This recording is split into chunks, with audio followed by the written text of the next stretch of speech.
इस तरह का पिक्चर देखिए जिसमें क्या है, देखिए सिंगल पाल्मर क्रीज है। ठीक है, आप अपना हैंड देखिए, कभी ऐसा आपको नहीं दिखेगा। आपके हैंड में ये इस तरह से दिखता है, ठीक है, इस तरह से। लेकिन इस पेशेंट में क्या दिख रहा है, यहाँ से यहाँ सिर्फ एक ही क्रीज है। ठीक है।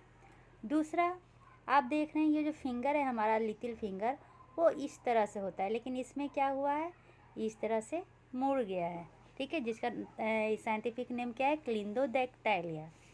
थर्ड क्या देख रहे हैं, तो थर्ड पिक्चर में आप यहाँ पर आई को देखिए, चाइनीज आई की तरह इस तरह हो गया है। फोर्थ, यहाँ पर फोल्डिंग नेक के पीछे वो ज़्यादा हो गया है। फिफ्थ, जो नसल ब्रिज है वो फ्लैट हो गया है। सिक्स्थ, देखिए ये जो हमारा मैंडिबल है वो अंदर की ओर चला गया है, माइक्रो एग्नेथिया। ठीक है। और क्या देखेंगे, ये देखिए सैडल, तो फिंगर के बीच में स्पेस ज़्यादा हो गया। आप अपना देखिए, स्पेस ज़्यादा नहीं होगा। ठीक है। ये सब सिम्टम देखिएगा तो आप क्या समझिएगा, ये सब सिम्टम देखेंगे तो सिंपल समझेंगे कि ये किसका सिम्टम है, हमारा डाउन सिंड्रोम का। और डाउन सिंड्रोम में कहाँ होता है, तो देखिए ये भी इसका भी ले आई हूँ पिक्चर। 1 2 3 4 5 6 7 8 9 10 11 12 13 14 15 16 17 18 19 21। 21 में क्या हो गया है, देखिए सब जगह क्या है, दो दो है, लेकिन यहाँ पर 3 क्रोमोजोम आ गया है। तो एक्स्ट्रा एक क्रोमोजोम आ गया ना, इसी को हम कहते हैं डाउन सिंड्रोम। अब आते हैं down syndrome. Down syndrome trisomy of 21 chromosome. इसमें क्या होता है, तो जो 21 क्रोमोजोम होता है ना, मेनली क्रोमोजोम पेयर में प्रेजेंट होता है, लेकिन इसमें एक और क्रोमोजोम आ जाता है जिसके कारण ये डिसऑर्डर होता है। कहाँ पर आता है, तो 21 क्रोमोजोम में। ठीक है, ये मोस्ट कॉमन क्रोमोजोमल डिसऑर्डर है और इसी के कारण मेजर मेंटल रिटार्डेशन देखने को मिलता है। सेकंड कौन सा है, तो फ्रैगाइल एक्स सिंड्रोम। ठीक है, इसमें mainly mitotic non disjunction responsible होता है डेवलपमेंट ऑफ मोसासियाज्म के लिए। ठीक है, तो डाउन सिंड्रोम होता क्या है, ये एक मोस्ट कॉमन और बेस्ट ये क्रोमोजोमल डिसऑर्डर है ह्यूमन में। ये अफेक्ट करता है इंटेलेक्चुअल एबिलिटी को, इसलिए मोस्ट कॉमन होता है मेंटल रिटार्डेशन के लिए। इसमें मेनली 3 चीज़ें देखने को मिलती है, एक तो नन डिसजंक्शन, दूसरा रोबर्ट्सोनियन ट्रांसलोकेशन और तीसरा मोज़ेक। जो नन डिसजंक्शन है ना, जो यहाँ पर देखिए लिखा हुआ है हमारा, जो नन डिसजंक्शन है ना, इसमें मेनली क्या होता है, तो 47 प्लस 21। इसका कहने का क्या मतलब है, ट्राइजोमी होता है 21 नन डिसजंक्शन पर, जो मेनली मोस्ट कॉमन कॉज होता है 95% केसेज में डाउन सिंड्रोम क्यों हुआ है, तो नन डिसजंक्शन के कारण।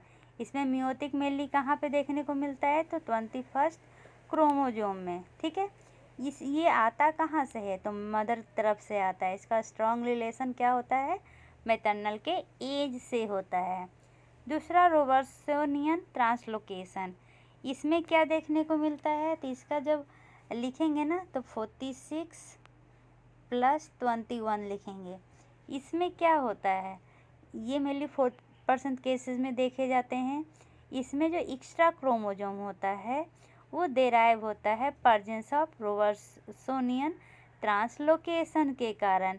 मतलब जो लॉन्ग आर्म होता है ना क्रोमोजोम 21 का, वो अनदर के साथ क्या करता है, फ्यूज कर देता है। जैसे कि 22 14, अब ये दोनों क्या कर देगा, देखें जैसे कि ये 22 है और ये 14 है, तो ये दोनों मिल जाएगा, ये दोनों मिल जाएगा और एक बना लेगा, तो इसके कारण कोई नया ऐड नहीं होता है। ठीक है, अब तीसरा है, इसमें कोई भी मदर का रिलेशनशिप नहीं होता, मदर के एज से कोई भी रिलेशनशिप नहीं होता है, लेकिन हाँ फैमिली से आता है। तीसरा है मोज़ेक, 1% लोगों में देखा जाता है। ये क्यों होता है, तो mitotic non disjunction of chromosome 21, और ये कब देखा जाता है, तो अर्ली स्टेज ऑफ एम्ब्रायोजेनेसिस में। इसमें भी मार्क्स के एज से कोई भी लेना देना नहीं होता है। तो हमने क्या सीखा, most common cause of Down syndrome क्या है, maternal meiotic non disjunction. Advance age होता है जिसके कारण ट्राइजोमी के इंसिडेंस ज़्यादा होने के चांसेस होते हैं, लेकिन एडवांस एज सिर्फ मदर का, फादर से कोई लेना देना नहीं होता है।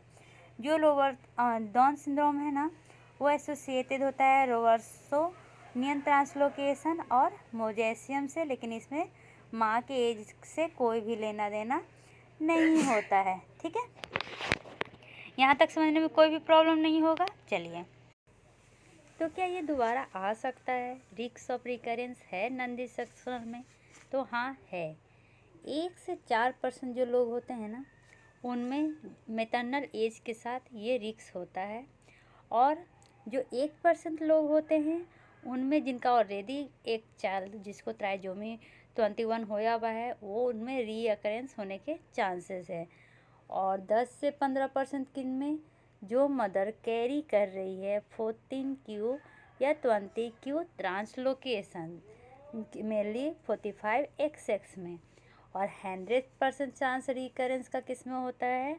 जिनमें मदर कैरी कर रही है 21q डिसलोकेशन 45XX में, तो उनमें क्या होता है? 100% चांसेस होती है।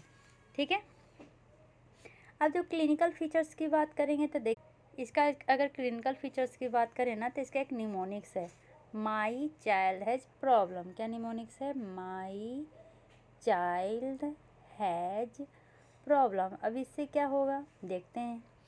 सबसे पहले माई मतलब मेंटल रिटार्डेशन। ये तो आप जानते हैं मोस्ट कॉमन कॉज क्या होता है मेंटल रिटार्डेशन का? तो डाउन सिंड्रोम। इसमें माइक्रोगेनेथिया देखने को मिलता है, मतलब जो बच्चे होते हैं ना, उनका जो ये मैंडिबल होता है वो छोटा होता है। ठीक है, दूसरा सी कंजेनाइटल हार्ट डिजीज या कैटरैक्ट, ये दोनों देखने को मिलता है। एच से क्या हो जाएगा? हाइपोटोनिया या हाइपोथायराइडिज्म, ये दोनों भी देखने को मिलेगा। आई जो फर्स्ट और सेकंड तो है ना, उसका जो गैप है वो ज़्यादा हो जाता है, जिसको हम कहते हैं सैंडल तो। जैसे ये फिंगर है तो ये इसमें क्या हो जाएगा? नॉर्मल अगर इस तरह रहना चाहिए तो ये गैप ज़्यादा हो जाएगा। किसके बीच? तो फर्स्ट और सेकंड तो, मतलब थंब और सेकंड उसके बगल वाला फिंगर के बीच। ए ल्यूकीमिया रिस्क बढ़ जाएंगे, लंग प्रॉब्लम हो जाएगा। डी डिओडनम एट्रेसिया हो जाएंगे। एच हिल्स प्रग डिजीज देखने को मिलेगा, हियरिंग लॉस होता है। ए अल्जाइमर डिजीज, एटलैंटोएक्सियल इनस्टेबिलिटी। ए सीमन क्रीज कहने का क्या मतलब है? जैसे कि हम देखते हैं नॉर्मल में हमारा जो ये लाइनिंग होता है इस तरह से होता है, लेकिन जो डाउन सिंड्रोम के पेशेंट में देखिएगा ना, तो ये लाइनिंग यहाँ से यहाँ तक एक होता है, यहाँ इस तरह का नहीं होता है। तो इससे भी आप पहचान सकते हैं। ठीक है, P protruding tongue. R round face rolling eye जुमेली निस्टागमस में देखा जाता है। ओ ऑसिपिटल फ्लैट होता है। बी ब्रशफील्ड स्पॉट या ब्रैकीसिफेली देखने को मिलता है। ब्रैकीसिफेली कहने का क्या मतलब है? ये जो ब्रेन है वो क्या हो जाएगा? छोटा हो जाएगा। एल लो नसल ब्रिज लैंग्वेज प्रॉब्लम। ई इपिकेंथक फोल्ड या ईयर फोल्ड। ए मैंगोलियम स्टेंट देखने को मिलेगा। स्लैंट कहने का क्या मतलब? मायोक्लोनस। ठीक है, और एक और चीज़ मिलेगा क्लिंडोडेक्टाइल मतलब क्या होता है? इसमें जो हमारा जो लिटिल फिंगर होता है ना, वो तुरंत छोटा हो जाता है साइज से।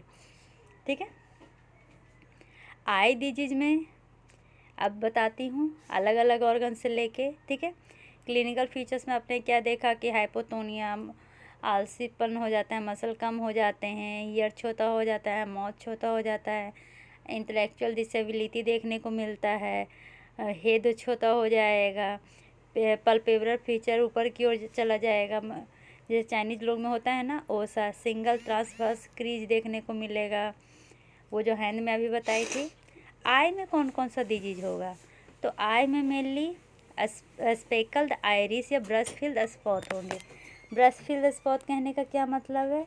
इस तरह का स्पॉट देखने को मिलेगा, कैटरैक्ट देखने को मिलेगा, रिफ्रैक्टिव एरर, स्ट्राबिस्मस देखने को मिलेगा। कार्डिक में मोस्ट कॉमन क्या होता है, तो इंडोकार्डियल क्यूशन। जब आप ईसीजी करवाइएगा ना फीटस का, तो उसमें कोई भी मरमर नहीं देखने को मिलेगा। जीआई डिफेक्ट में डिओडेनल अट्रेसिया, हिल्सबर्ग डिजीज देखने को मिलता है। कार्डिक डिफेक्ट बता दिए। फीडिंग प्रॉब्लम में खाते समय खाना अटकता है, बार बार निमोनिया होगा, बहुत प्यास लगेगा। कोजेनाइटल हियरिंग लॉस होता है, कॉन्स्टिपेशन में होता है, जैसे कि आप डाइट रिस्ट्रिक्ट किए हुए हैं, लिमिटेड फ्लूइड लिए हुए हैं, तो भी कॉन्स्टिपेशन होगा। रेस्पिरेटरी में ऑब्स्ट्रक्टिव स्लीप एप्निया, सोते समय क्या होंगे, आपको एकाएक ऐसा लगेगा कि आपको सांस लेने में प्रॉब्लम हो रहा है। हेमेटोलॉजी ब्लड से रिलेशन देखें तो ल्यूकेमिया होने के चांसेस होते हैं, ठीक है। इंडोक्राइनोलॉजी को देखें तो कोजेनाइटल हाइपोथायरॉयडिज्म या एक्वायर्ड हाइपोथायरॉयडिज्म देखने को मिलता है। तो इसके लिए स्क्रीनिंग करवाया जाता है TSH और T4 का 3, 6 और 12 मंथ पे एनुअली, ठीक है। अब आते हैं एटलेंटो एक्सियल सब रिलैक्सन में।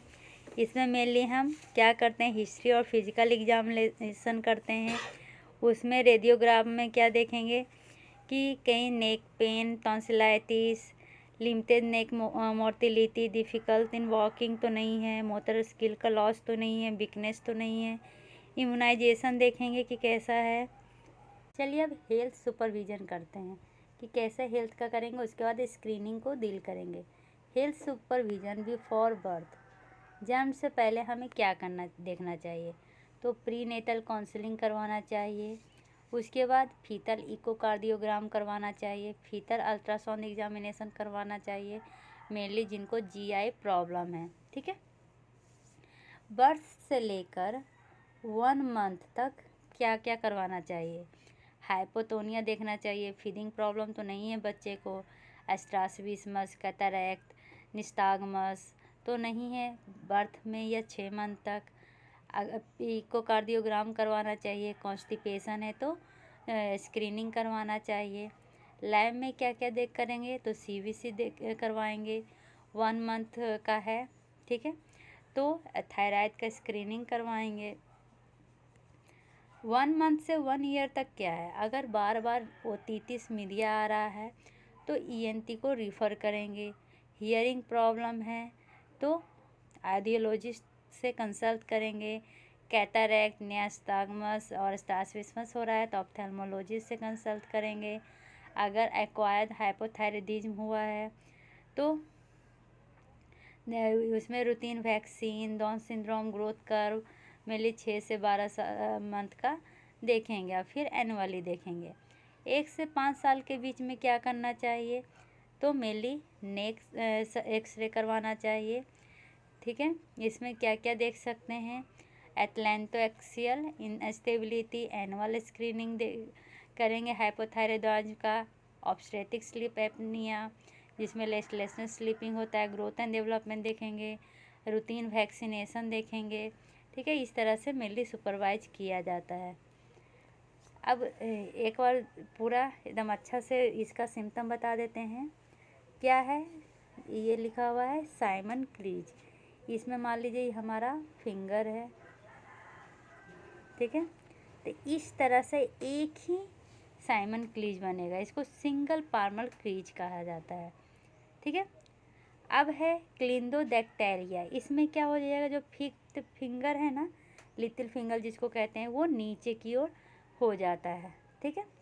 सैंडल टो गैप, इसमें फर्स्ट और सेकंड के बीच में गैप ज़्यादा हो जाएगा, ठीक है। यहाँ तक समझ गए। अब आते हैं इसके स्क्रीनिंग में। स्क्रीनिंग में फर्स्ट सेमेस्टर में हम क्या क्या अगर इन्वेसिव कराना है अंदर से तो एमनियोसेंटेसिस या CVS करवाएंगे, ठीक है। लेकिन अब देखते हैं टेबल कौन कौन सा स्क्रीनिंग प्रोसीजर किया जाता है। तो सबसे पहला जो स्क्रीनिंग होगा ना, वो होगा ट्रिपल टेस्ट या क्वाड स्क्रीनिंग। अब ये ट्रिपल टेस्ट क्या होता है, ये फर्स्ट और सेकंड ट्राइमेस्टर में मेनली किया जाता है। ट्रिपल टेस्ट कब करना चाहिए, क्वाड टेस्ट तो 15 से 20 वीक में करना चाहिए। डिटेक्शन रेट किसका ज़्यादा है, तो क्वाड का ज़्यादा है, 81% है। फॉल्स नेगेटिव रेट दोनों का सेम है, 5% तक क्यों ना क्वाड स्क्रीनिंग करवा लें। मैटरनल, इसमें क्या क्या किया जाता है, तो मैटरनल सीरम, अल्फा फेटोप्रोटीन लो होना चाहिए, ईस्टाट्रायोल लो होना चाहिए, एचसीजी हाई होना चाहिए। ये इतना हो जाएगा ट्रिपलेस टेस्ट में। और क्वाड्रेंगल स्क्रीनिंग में एक और बढ़ा देंगे, इनहेविन अल्फ़ा हाई होना चाहिए। तो हाई कौन कौन सा है, इनहेविन अल्फ़ा और एचसीजी क्या है, हाई है, बाकी दोनों लो है। ठीक है, अब देखिए फर्स्ट ट्राइमेस्टर कंबाइंड टेस्ट, ये कब करवाना चाहिए, तो 10 से 13 वीक में। इसके चांसेस 85% होते हैं। इसमें अल्ट्रासाउंड देखा जाता है, न्यूचल ट्रांसुलेंसी जो बढ़ जाता है डाउन सिंड्रोम में, डक्टस वेनस फ्लो जो रिवर्स हो जाता है, नसल बोन हाइपोप्लेसिया हो जाएगा, HCG pregnancy associated plasma protein A जिसको PAPPA कहते हैं, वो लो हो जाता है। सबसे ज़्यादा जो होता है ना 95%, वो है इंटीग्रेटेड टेस्ट, जो 10 से 13 या 15 से 20 वीक में हम करवा सकते हैं। इसमें क्या है, तो ये मेनली फर्स्ट सेमेस्टर और सेकंड सेमेस्टर दोनों में कर सकते हैं।